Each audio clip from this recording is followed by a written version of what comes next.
এই যে পুনরুত্থান, আল্লাহ সুবহানাহু ওয়া তাআলা মানুষকে জীবিত করতে চায়, জীবিত করবে।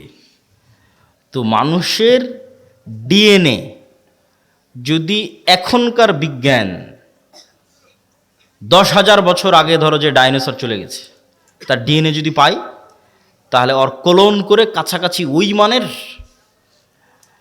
ওই ডাইনোসরের কি ছিল না ছিল সব কিছু বের করে নিয়ে আসতে পারবে।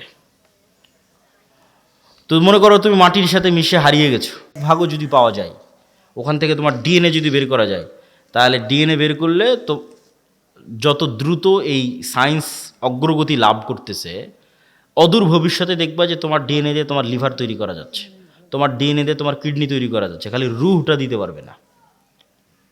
তাহলে বিজ্ঞানীরাই তোমাকে 10,000 বছর পর আবার বানাতে পারবে, খালি রুহটা দিতে পারবে না। তাহলে বিজ্ঞানীরাই যদি এই পর্যন্ত করতে পারে, তা আল্লাহ সুবহানাহু ওয়া তাআলা তোমাকে পুনরায় জীবিত করতে পারবে না? খুবই ভয়ঙ্কর। আল্লাহ সুবহানাহু ওয়া তাআলা অতি দ্রুত এবং অতি সহজে তোমাকে পুনরায় জীবিত করবে। এই জন্য মানুষের শরীরের সাথে মাটির প্রচণ্ড মিল আছে, প্রচণ্ড মিল আছে মানুষের শরীরের সাথে মাটির।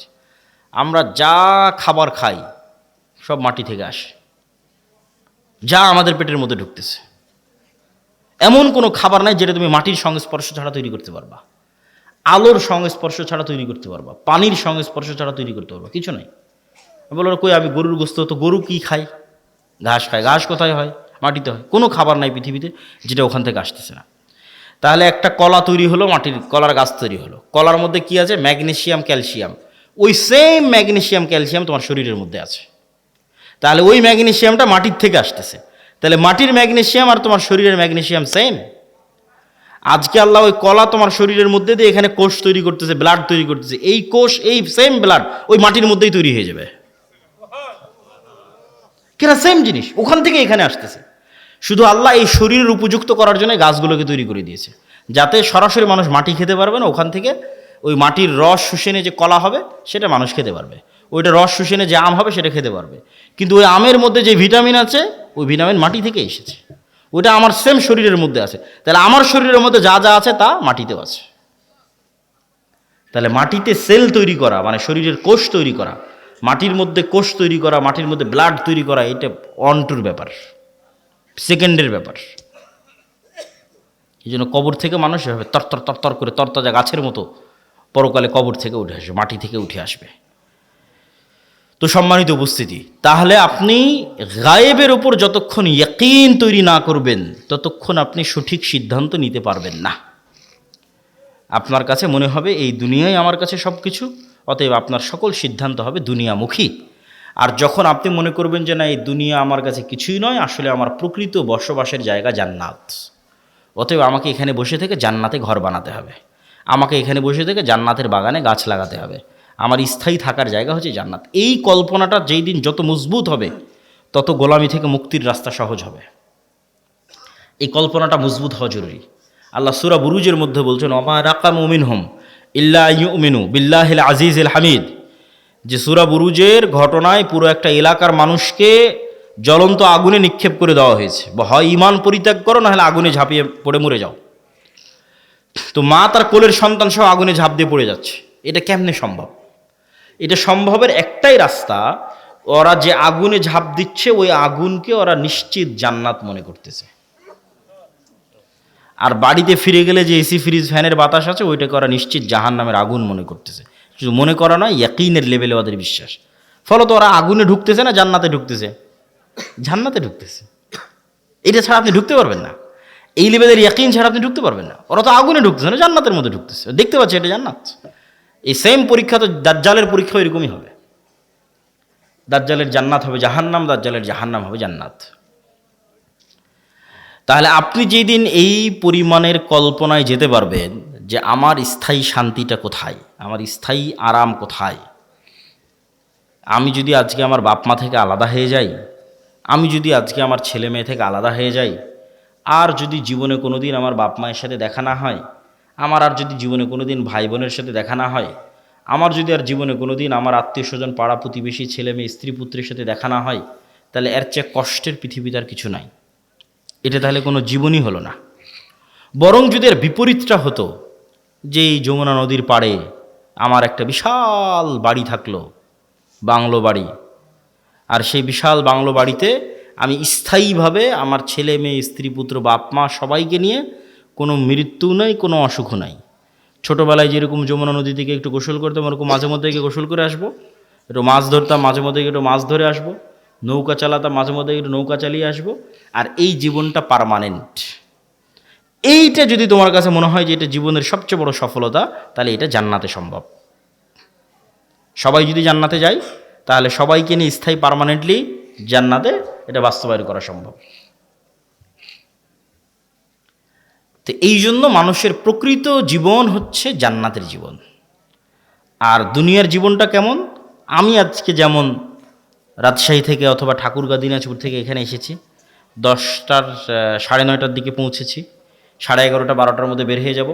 এইখানে যে আমি 1-1.5 ঘন্টা আছি, আর আপনারা যারা এখানে বক্তব্য শুনতে এসেছেন 1-1.5 ঘন্টা আছেন, এই 1-1.5 ঘন্টার সময় যেমন, এই পুরো 60 বছরের সময় তেমন। এটা সফরের মধ্যে একটা যাত্রা বিরতি। সফরটা শুরু হয়েছে যেদিন আল্লাহ রূহ তৈরি করেছিল, এই সফরটা শেষ হবে জান্নাতে এবং জাহান্নামে যাওয়ার মধ্যে। তাহলে এই লম্বা সময়ের মধ্যে এই 60 বছর অতি ছোট। ঠিক এই পুরো 60 বছরের মধ্যে এখনকার 1-1.5 ঘন্টা যত ছোট। এবং মানুষ যখন পরকালে উঠবে, তখন মানুষের কাছে এটাই মনে হবে যে আমরা দুনিয়াতে মনে হয় 1-1.5 ঘন্টা ছিলাম। তো কোরআনের আয়াতের অনুবাদ, যে মানুষেরা বলবে যে আমরা দুনিয়াতে মনে হয় 1 দিন বেঁচেছিলাম, হাফ দিন বেঁচেছিলাম, অথচ বেঁচেছে 60-70 বছর। তো সম্মানিত উপস্থিতি, 1 নম্বর পয়েন্ট ইমান বিল গায়বি ইয়াকিন। পরের পয়েন্টগুলো একটু ছোট ছোট করে নিই, সময় অনেক অল্প। ইমান বিল গায়বি ইয়াকিন হওয়ার পরের পর্ব হচ্ছে ইসলাম এবং মুসলমানদের বিজয়ের জন্য আল্লাহর সাহায্য জরুরি। আল্লাহর সাহায্য ছাড়া নবীরাও জয়লাভ করতে পারেনি। আমাদের নবী মুহাম্মদ সাল্লাল্লাহু আলাইহি সাল্লামও নয়। আল্লাহর সাহায্য নিশ্চিত যদি না হয়, আর আপনি যদি পারমাণবিক বমেরও মালিক হয়ে যান, জয়লাভ করতে পারবেন না। আর আল্লাহর সাহায্য যদি নিশ্চিত হয়, আপনি যদি সবচেয়ে দুর্বল থাকেন, জয়লাভ করতে পারবেন। তো শর্ত আল্লাহর সাহায্য। আল্লাহর সাহায্য আসে কিভাবে? 2টা টেকনোলজিতে আল্লাহর সাহায্য খুব দ্রুত পৃথিবীতে নেমে আসে। টেকনোলজি বললাম বুঝার সুবিধার্থে, ইয়াং জেনারেশনের বুঝার সুবিধার্থে। মূলত 2টা ইবাদতে আল্লাহর সাহায্য পৃথিবীতে নেমে আসে। একটা রাতের সালাত আর একটা সকাল সন্ধ্যার জিকির। রাতের সালাত এবং সকাল সন্ধ্যার জিকির, ঠিক যেমন এই মোবাইলটা লক হয়ে আছে, এই মোবাইল ওপেন হবে যদি এখানে পাসওয়ার্ড দিই, ফিঙ্গারপ্রিন্ট দিই, অথবা ফেস ভেরিফিকেশান অন করি। ফেস ভেরিফিকেশান, আমার চেহারা ও ধরে নিল ক্যামেরাতে, ডানে বামে মুখ করে পুরো চেহারা ধরে নিল, তারপর ওই চেহারার সাথে মিলে গেলেই খুলে যাবে, লক ওপেন হয়ে যাবে। তো আজকের যুগেও অনেক আধুনিক উন্নত প্রযুক্তির দরজা আছে, যেই দরজাগুলো ফিঙ্গারপ্রিন্টে ওপেন হয়, কার্ড পাঞ্চ করলে ওপেন হয়। তো মনে করো আমরা পৃথিবীর সবচেয়ে উন্নত প্রযুক্তির একটা দরজার সামনে দাঁড়িয়ে আছি, যে পৃথিবীর সবচেয়ে উন্নত প্রযুক্তির দরজা, যার লক সিস্টেম, পাসওয়ার্ড সিস্টেম পৃথিবীর যে কোনো লক এবং পাসওয়ার্ড সিস্টেমের চেয়ে বেশি ভ্যারাইটিপূর্ণ। তার 1 নাম্বার শর্ত কি? এখন আমার সামনে একটা খুব উন্নত প্রযুক্তির দরজা, পৃথিবীর সবচেয়ে উন্নত প্রযুক্তির দরজা বন্ধ হয়ে আছে। আমি ওই দরজা খুলতে চাই, খুলতে হলে আমাকে নির্ধারিত সময় আসতে হবে। ওর পাসওয়ার্ড সিস্টেমের মধ্যেই এই সিস্টেম আছে, যেখানে নির্ধারিত সময় ছাড়া কাজ হয় না, অসময়ে এসে লাভ নাই। তাহলে নির্ধারিত সময়, ওই পাসওয়ার্ডের নির্ধারিত সময় গিয়ে উপস্থিত হলাম। পাসওয়ার্ডের 2 নম্বর শর্ত হচ্ছে যে ওখানে কিছু পিকচার ইনস্টল দেওয়া আছে, যেই পিকচারের সাথে যদি আমার পিকচার মিলে যায়, যেখানে দেওয়া ফরম্যাটের সাথে যদি আমার ফরম্যাট মিলে যায়, তাহলে অ্যাকসেপ্ট করবে। আর একটা জিনিস তার সাথে যুক্ত করা আছে, প্রত্যেক ফরম্যাটে একটা সাউন্ড আছে, মানে প্রত্যেক ফরম্যাটে কিছু সাউন্ড ওখানে সেভ করা আছে, যেটার সাথে আমার সাউন্ড মিলতে হবে, তাহলে দরজা উন্মুক্ত হবে। তাহলে এখন আমরা নির্ধারিত সময় গিয়ে দাঁড়ালাম, এভাবে হাত বাঁধলাম, এটা একটা ফরম্যাট, একটা চিত্র ওখানে দেওয়া আছে। এই ফরম্যাটের সাথে ওখানে কানেক্টেড করা আছে আলহামদুলিল্লাহ রাব্বিল আলামিন আর রহমানুর রহিম, একটা আওয়াজ, সেম আওয়াজ হতে হবে, সেম ফরম্যাটের সাথে। তারপরে রুকুতে চলে গেলাম, এটা একটা ফরম্যাটের একটা চিত্র, এটা ওই দরজাতে ইনস্টল করা আছে। ওখানে বললাম সুবহান রাব্বিল আযীম, এই আওয়াজটা ওই চিত্র, ওই ফরম্যাটের সাথে কানেক্টেড। তাহলে নির্ধারিত সময়ে গিয়ে নির্ধারিত পিকচার ফরম্যাট তৈরি করে নির্ধারিত আওয়াজ যখন আমি বলতে পারলাম তখন দরজাটা খুলে গেল। তো এইটা এমনি জাস্ট বুঝানোর জন্য আমি বলতেছি, কিন্তু ঘটনা এর চাইতে বেশি উন্নত এবং এর চাইতে বেশি সরাসরি এবং এর চাইতে বেশি ডাইরেক্ট। ইবনুল কাইয়িম রাহিমাহুল্লাহ বলছেন যে মানুষ যখন সালাতে দাঁড়ায় এবং চোখ সিজদার দিকে নিবদ্ধিত রাখে এবং অন্তর আল্লাহর সাথে কানেক্টেড রাখে, তখন আল্লাহ সুবহানাহু ওয়া তাআলা তার নূরের পর্দা সরিয়ে বান্দার মুখোমুখি হয়ে যান। তো এটাই ইবনুল কাইয়িম রাহিমাহুল্লাহ বলেছে। আমি এই জিনিসটাকে আরো সহজ করার জন্য আরেকটা উদাহরণ দিই। আমি যে উদাহরণ দেবো ওইটার মতো তা কিন্তু নয়, কিন্তু এটা তার চাইতে আরো কত উন্নত সেটা একমাত্র আল্লাহ সুবহানাহু ওয়া তাআলা জানেন। সেটা আমার পক্ষে বলাও সম্ভব নয়, জানাও সম্ভব নয়, কিন্তু বুঝানোর সুবিধার্থে বলতেছি। আমরা অনলাইনে ক্লাস করি না? অনলাইনে ক্লাস করার সময় টিচার আসলো, জুমে লগ ইন করলো, আমিও জুমে লগ ইন করলাম। তো জুমে লগ ইন করার পর আমি এবং আমার টিচার দুইজনই ক্লাসে অংশগ্রহণ করেছি। তো আমরা যে ইন্টারনেট ব্যবস্থাপনার মাধ্যমে এবং যে মোবাইল ব্যবস্থাপনার মাধ্যমে সরাসরি আমার টিচারের মুখোমুখি হয়ে ক্লাস করতেছি, সালাত এই ইন্টারনেট এবং এই মোবাইলের যোগাযোগের চাইতে হাজারো কোটি গুণের লক্ষ উন্নত প্রযুক্তি আল্লাহর সাথে ডাইরেক্ট কানেক্ট করার, আল্লাহর সাথে ডাইরেক্ট মুখোমুখি হওয়ার, আল্লাহর সামনে ডাইরেক্ট উপস্থিত হওয়ার। তাহলে আল্লাহর সাহায্য পৃথিবীতে নেমে আসবে, এটার লক এবং পাসওয়ার্ড এই আল্লাহর সাহায্যের দরজা উন্মুক্তই হয় সালাত দিয়ে সাথে সাথে। এই জন্য রাসূলুল্লাহ সাল্লাল্লাহু আলাইহি ওয়াসাল্লাম সূর্যগ্রহণে সালাত আদায় করেন, চন্দ্রগ্রহণে সালাত আদায় করেন, বৃষ্টি প্রার্থনার জন্য সালাত আদায় করেন, জানাজার জন্য সালাত আদায় করেন। সালাত আল্লাহর সাথে ডাইরেক্ট কানেকশনের, পৃথিবীর আসমানি জগতের সাথে, গায়েবী জগতের সাথে, দুনিয়ার জগতের কানেকশনের মাধ্যম, যোগাযোগের মাধ্যম। এইটি দিয়ে আসমান থেকে সহযোগিতা নেমে আসে। এই জন্য রাসূল সাল্লাল্লাহু আলাইহি ওয়াসাল্লাম বদরের যুদ্ধের আগের দিন লম্বা রাতের সালাত আদায় করতেছেন। সবাই ঘুমিয়ে গেছে, উনি ঘুমাননি। আবু বকর রাদিয়াল্লাহু তাআলা আনহু ক্লান্ত হয়ে বলছেন, কাফাকা মুনাশাদাতাকা রাব্বাক, আরে আপনি নবী হয়ে এত বলা লাগে আল্লাহকে, এত লম্বা রাতের সালাত, এত লম্বা দোয়া। কিন্তু মুহাম্মদ সাল্লাল্লাহু আলাইহি ওয়াসাল্লাম খুব ভালো করে জানেন, আবু বকরের চেয়েও ভালো করে জানেন যে আসমান থেকে সহযোগিতা নামাতে হলে সালাতে দাঁড়াতেই হবে। আসমান থেকে সহযোগিতা নিয়ে আসতে হলে রাতে উঠতেই হবে, নির্ধারিত টাইমে, নির্ধারিত ফরম্যাটে, নির্ধারিত আওয়াজে, নির্ধারিত সিস্টেমে অন্তরকে আল্লাহ সুবহানাহু ওয়া তাআলার সাথে কানেক্টেড রেখে সালাতে দাঁড়াতে হবে। তাহলে আল্লাহ সুবহানাহু ওয়া তাআলার সাহায্য নেমে আসবে, এর বাইরে কোনো রাস্তা নাই।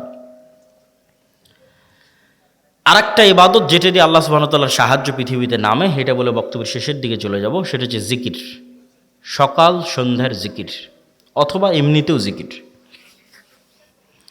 জিকিরকে সহজ করে বোঝানোর জন্য আমি বলি, ইয়াং জেনারেশনের বোঝানোর জন্য, সহজ করে বোঝানোর জন্য বলি যে এটা হচ্ছে সাউন্ড টেকনোলজি,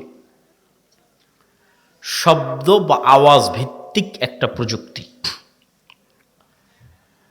আমাদের আধুনিক সভ্যতা দাঁড়িয়ে আছে, এই যে ক্যামেরা এবং মোবাইলের সভ্যতা দাঁড়িয়ে আছে আলোর উপর, ওয়েভ তরঙ্গর উপর, যেটা প্রথমে তোমাদের বুঝালাম যে পুরো ইন্টারনেটের এই সভ্যতাটা দাঁড়িয়ে আছে, মোবাইলের এই সভ্যতা দাঁড়িয়ে আছে আলোর তরঙ্গের মধ্যে দিয়ে ডাটা ট্রান্সফার হয়। লিখলে ওখানে থাকে, ভিডিও দিলে ওখানে দেখা যায়, অডিও ভিডিও সবই ওই আলোর মধ্যে আছে, বাতাসের হাওয়ার মধ্যে আছে। ওটাকে ইউজ করে কাজে লাগানো, এটাই হলো আধুনিক সভ্যতার মূল ভিত্তি। তো আরেকটা এর চেয়ে তো হাজার এবং লক্ষ কোটি গুণ পাওয়ারফুল একটা প্রযুক্তি, যেটার ধারে কাছে পৃথিবীর কোনো বিজ্ঞান নাই, সেটা হচ্ছে সাউন্ড টেকনোলজি। বিজ্ঞানের পক্ষে যাওয়া সম্ভব নয়। এই প্রযুক্তির কিছু জ্ঞান আল্লাহ সুলাইমান আলাইহিস সালামকে দিয়েছিলেন।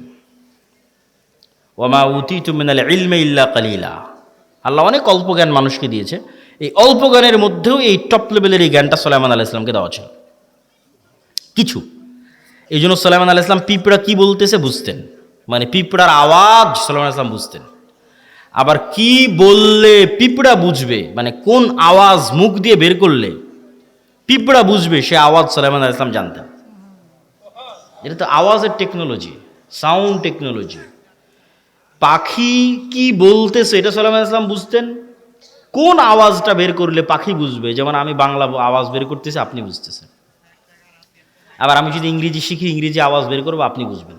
তো পাখিও তো একটা আওয়াজ বের করছে, আমি তো বুঝি না, তাহলে ওই টেকনোলজির জ্ঞান আমার নাই। আবার আমি কি বললো ওই পাখি বুঝবে সেটাও তো আমি জানি না। তাহলে এটার কিছু জ্ঞান কাকে দেওয়া ছিল? সুলাইমান আলাইহিসসালাতু ওয়াসসালামকে দেওয়া ছিল। সুলাইমান আলাইহিসসালাতু ওয়াসসালাম বললেন যে বিলকিসের সিংহাসন নিয়ে আসতে হবে। তো ইফরিতুম মিনাল জিন, ইফরিত নামক একটা জিন দাঁড়িয়ে বলল যে আপনার চেয়ার থেকে উঠার পূর্বেই অথবা দাঁড়িয়ে থেকে বসার পূর্বেই আমি বিলকিসের সিংহাসন নিয়ে আসব। সুলাইমান আলাইহিস সালাম রাজি হলেন না এটাতে। তখন এমন একজন ব্যক্তি যাকে আল্লাহ জ্ঞান দিয়েছিল, এভাবে বলা আছে কোরআনে, এটা কোরআনের আয়াত। এ এখন জিন না মানুষ, ওর নাম কি তা উল্লেখ করা নেই, খালি বলা আছে এমন একজন ব্যক্তি যাকে আল্লাহ কি দিয়েছিল? জ্ঞান দিয়েছিল। সে বলল আপনার চোখের পলক পড়ার পূর্বেই বিলকিসের সিংহাসন এখানে উপস্থিত হবে, জ্ঞান দিয়েছিল। তো অনেক মুফাসসিরিনে কেরাম অ্যানালাইসিস করেছে, বিশ্লেষণ করেছে, এবং আমার কাছে মনে হয় হতে পারে, আল্লাহ ভালো জানে, জ্ঞান আল্লাহর কাছে, যে উনি বিশেষ কোনো জিকির জানতেন, যেই জিকির দিয়ে উনি চোখের পলকে সিংহাসনকে সেখান থেকে উঠিয়ে সুলাইমান আলাইহিসসালাতু ওয়াসসালামের সামনে পেশ করে দিয়েছেন। এটা হচ্ছে সাউন্ড টেকনোলজি, বিশেষ কোনো জ্ঞান আল্লাহ ওনাকে দিয়েছিলেন, যিনি বিলকিসের এই সিংহাসনকে সেখান থেকে উঠিয়ে নিয়ে এসেছে চোখের পলকে। কিভাবে আনা যাবে, কোন প্রযুক্তিতে আনা যাবে, এটার জ্ঞান আল্লাহ তাকে দিয়েছিল। কোরআনে বলা আছে এমন একজন ব্যক্তি যাকে আল্লাহ জ্ঞান দিয়েছিলেন। তো আওয়াজ যে খুবই পাওয়ারফুল, আওয়াজ যে খুবই শক্তিশালী, তার দুটো উদাহরণ দেই। এক, আল্লাহ কিয়ামত কায়েম করবে আওয়াজ দিয়ে। ইসরাফিলকে রেডি করা আছে, সামনে বাঁশি আছে, বাঁশিতে ফু দিবে, আওয়াজ তৈরি হবে, আওয়াজে আসমান জমিন ভেঙে যাবে, আওয়াজে পাহাড় আকাশে উঠতে থাকবে, আওয়াজে চন্দ্র সূর্য নক্ষত্র রাজি ভেঙে চূর্ণ বিচূর্ণ হয়ে যাবে। কিয়ামত কায়েম হবে আওয়াজে। গেল এক, উদাহরণ নাম্বার এক। উদাহরণ নাম্বার দুই, কিয়ামতের পূর্বে যখন সবাই মারা যাবে, সবার মৃত্যু হবে, আরশ বহনকারী ফেরেশতার মৃত্যু হবে, জিবরাইল, মালাকুল মউত, সবার মৃত্যু হবে।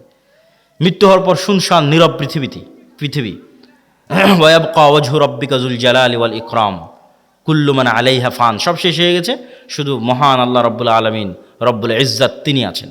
কতদিন এভাবে থাকবে রব্বুল ইজ্জাত জানে, রব্বুল আলামিন জানে।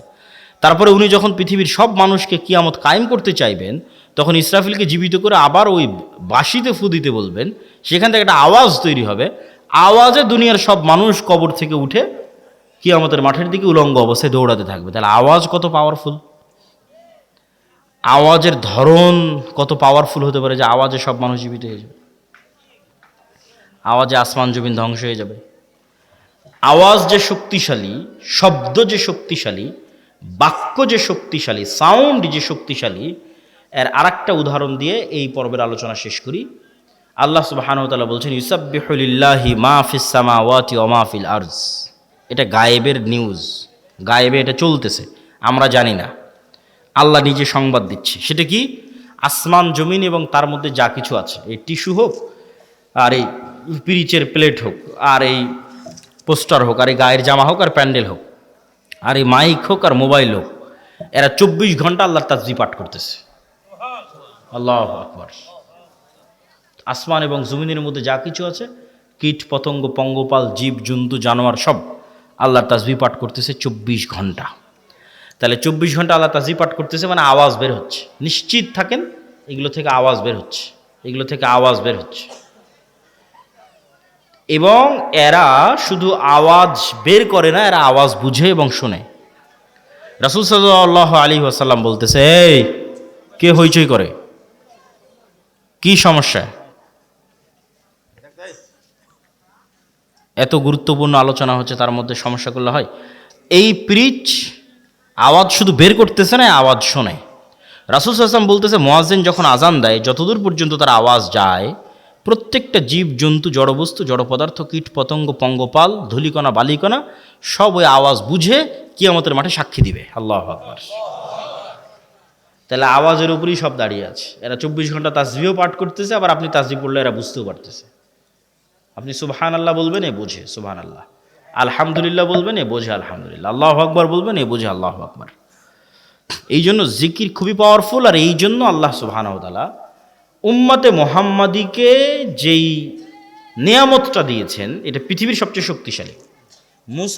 মুসা আলাইহি সালাতু ওয়াসসালামের লাঠি এবং ঈসা আলাইহিস সালাতু ওয়াসসালাম যে জীবিতকে মৃত করতেন আর অন্ধকে চক্ষুষ্মান করতেন, টাক মাথায় হাত দিলে চুল গজিয়ে যেত, এগুলো সবগুলোর চেয়ে পাওয়ারফুল হচ্ছে এই কোরআন। কেন মুসা আলাইহিস সালামের লাঠির চেয়ে তো পাওয়ারফুল? কেন এই কোরআন সরাসরি আল্লাহর নিজের আওয়াজ। বলেন আল্লাহু আকবার। আল্লাহর নিজের সাউন্ড, আল্লাহর নিজের শব্দ, আল্লাহর নিজের বাক্য। পৃথিবীতে থাকা একমাত্র কিছু যা ডাইরেক্টলি কানেক্টেড রব্বুল আলামিনের জাতের সাথে, একমাত্র। আর বাকি পৃথিবীর সব আল্লাহর সৃষ্টি। শুধু কোরআন সরাসরি আল্লাহর আওয়াজ, আল্লাহর সাউন্ড, যা আল্লাহর থেকে জিবরাইল আলাইহিস সালাম শুনেছে, জিবরাইল আলাইহিস সালাম থেকে মুহাম্মদ সাল্লাল্লাহু আলাইহি ওয়াসাল্লাম শুনেছে, তার কাছ থেকে আমরা শুনেছি।